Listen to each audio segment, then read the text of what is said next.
I am Neha, welcome to my channel. आज हम chapter matter in our surrounding का topic देखेंगे, लेटेंट हीट, जिसमें कि लेटेंट हीट के साथ हम इसके टाइप्स देखेंगे। लेटेंट हीट आपकी दो टाइप्स की होती है। एक होता है आपका heat of fusion, latent heat of fusion, और दूसरा होता है वेपराइजेशन। इन दोनों को डिस्कस करेंगे हम आज की क्लास में। तो स्टार्ट करते हैं पहला टॉपिक। सबसे पहले स्टार्ट करते हैं लेटेंट हीट को, then fusion, after that vaporization. तो डेफिनेशन सबसे पहले लिखते हैं लेटेंट हीट की।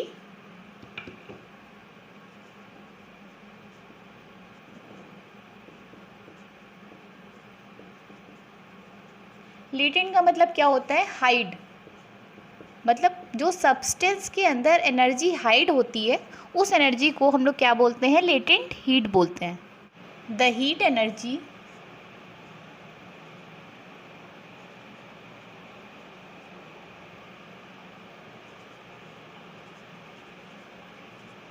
which is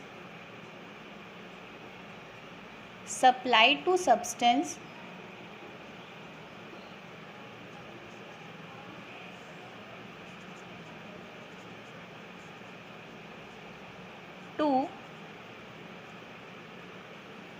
to change the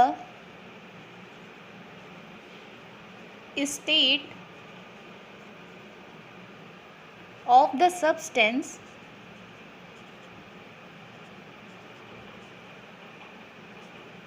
is called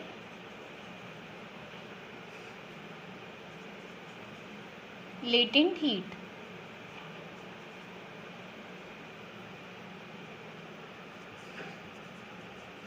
तो डेफिनेशन आपकी ये कह रही है, the heat energy which is supplied to a state of a substance is called latent heat. तो कहने का सेंस हो गया कि वो हीट एनर्जी जो कि किसी सब्सटेंस को दी जाती है, जिससे कि उस सब्सटेंस की स्टेट में क्या होता है? चेंज होता है। स्टेट में चेंज होने का मतलब क्या हो गया? सॉलिड वाली चीज़ आपकी क्या हो? लिक्विड में चेंज हो जाए, या फिर लिक्विड वाली चीज़ आपकी किस में चेंज हो जाए? गैस में चेंज हो जाए। तो ये स्टेट का चेंज होना होता है, ठीक है। और ये जो लेटेंट हीट होती है, ये सब्सटेंस की खुद की हीट होती है। कहने का सेंस है कि कोई भी चीज़ जो है वो अपनी स्टेट तब चेंज करती है जब वो अपने पार्टिकल्स को, ये डेफिनेशन आप लिख लीजिएगा, फिर समझा रहे हैं। जैसे कि कोई सॉलिड है, तो सॉलिड के पार्टिकल्स क्या हैं? बहुत पास पास हैं। अब इसे अगर लिक्विड स्टेट में लाना है, तो सबसे पहले जब हम इसको हीट करना स्टार्ट करेंगे, तो हीट करने से क्या होगा? पहले जो मतलब इन पार्टिकल्स के बीच में जो अट्रैक्शन फोर्स है, पहले उस अट्रैक्शन फोर्स को ख़त्म करना पड़ेगा, तभी तो ये दूर दूर होंगे। तो ये सब्सटेंस के पास खुद की एनर्जी होती है। हम लोग हीट तो करते हैं, तुरंत तो सारे पार्टिकल अलग नहीं हो जाते हैं, कुछ टाइम के बाद अलग होते हैं। तो वो एनर्जी जब एक पहुंच जाती है, उसके बाद से प्रोसेस होना स्टार्ट होता है, तो वो आपकी एनर्जी क्या होती है? लेटेंट एनर्जी होती है, लेटेंट हीट होती है। इसके बाद देखते हैं लेटेंट हीट ऑफ फ्यूज़न। देखते हैं लेटेंट हीट ऑफ फ्यूज़न क्या होता है।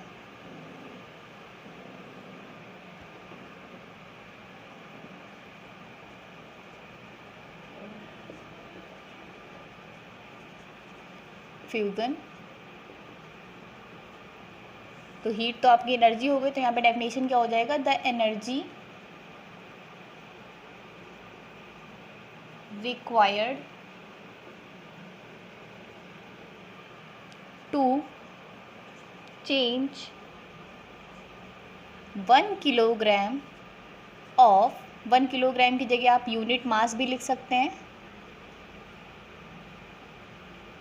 1 kilogram of solid into liquid at atmospheric pressure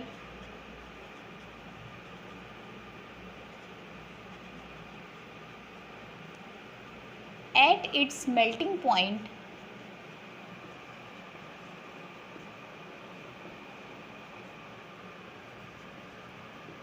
is called latent heat of fusion।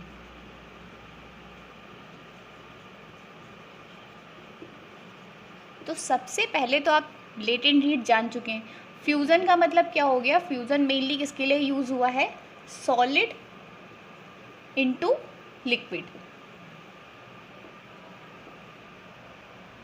तो फ्यूज़न मेनली किसके लिए यूज़ हुआ है आपका? Solid to liquid. तो मेन आपको यही याद करना है। फिर आप क्या कहेंगे? द एनर्जी, क्योंकि लेटेंट हीट का है तो the energy required to change 1 kilogram, मतलब 1 किलोग्राम के सॉलिड को अगर हम लिक्विड में चेंज करें, किस कंडीशन में? एटमॉस्फेरिक प्रेशर, जो भी उस टाइम एटमॉस्फेरिक हो, वैसे जनरली 1 एटमॉस्फेरिक प्रेशर होता है,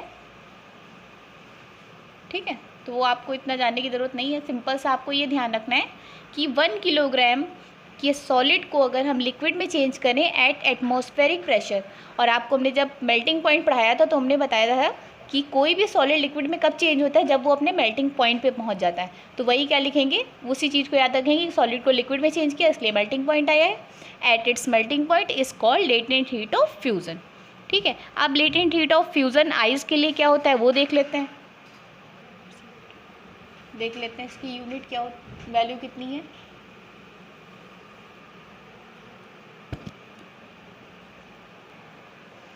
देखते हैं। लेटेंट हीट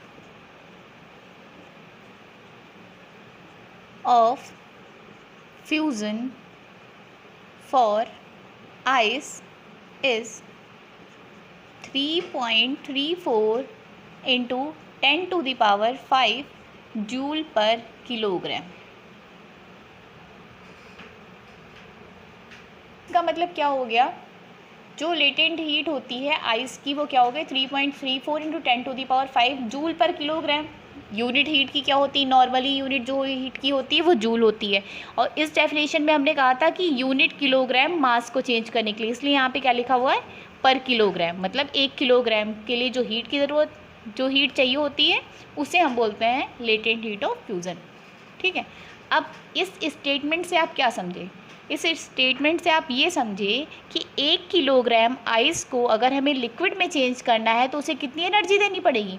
3.34 इंटू 10⁵ जूल पर किलोग्राम, ठीक है। तो नॉर्मल सा आपका फ्यूज़न हो गया। अब देखते हैं लेटेंट हीट ऑफ वेपराइजेशन। देखते हैं लेटेंट हीट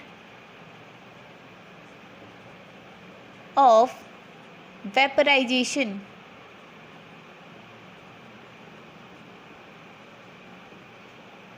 क्या होता है ये? फिर ध्यान रखिएगा, लेटेंट हीट तो कॉमन रहेगी डेफिनेशन, बस इसमें आपको ये ध्यान रखना है वेपराइजेशन में क्या होगा? लिक्विड किस में चेंज हो रहा है? Mainly liquid is changes into gas. Gas मतलब वेपर, ठीक है।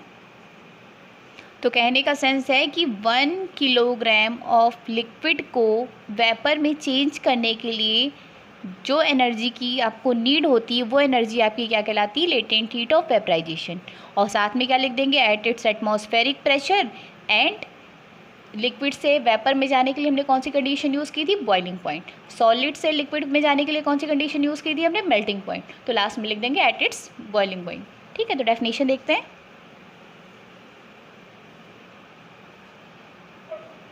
The heat energy the heat energy required to change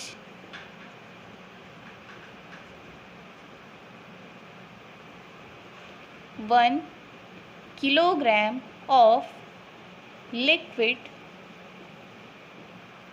into vapor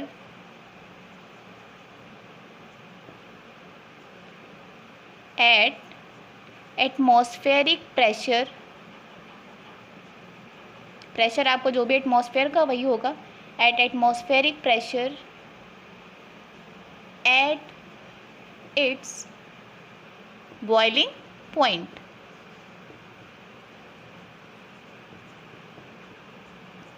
is known as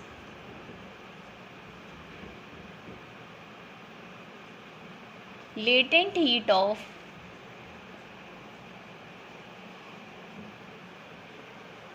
vaporization।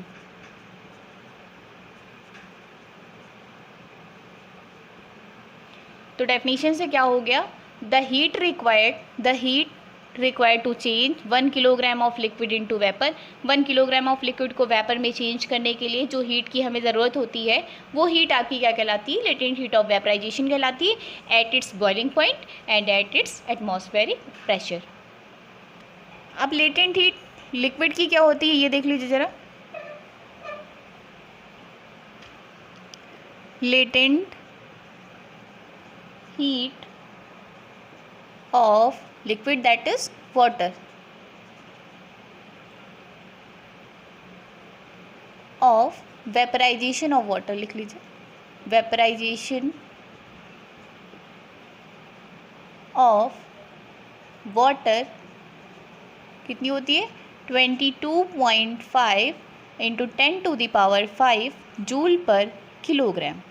तो कहने का सेंस है कि 1 किलोग्राम ऑफ लिक्विड को वेपर में चेंज होने के लिए इतनी एनर्जी की नीड होगी। ठीक है, लेटेंट हीट ऑफ वेपराइजेशन भी हो गया पूरा। और आपको ये चीज़ें नॉर्मल सा है कि लेटेंट हीट क्या होती है, फ्यूज़न क्या होता है, वेपराइजेशन फ्यूज़न सॉलिड से लिक्विड के लिए है, वेपराइजेशन लिक्विड से गैस के लिए है। लेटेंट हीट क्या होती है, आपकी एनर्जी होती है जो कि बॉन्ड्स को ब्रेक करने के लिए दी जाती है। वैल्यू आप याद कर लीजिएगा कि आइस के लिए क्या होता है और वाटर के लिए क्या होता है वेपराइजेशन, और उसके लिए फ्यूज़न क्या होता है, वैल्यू याद कर लीजिएगा, काम आ सकती है।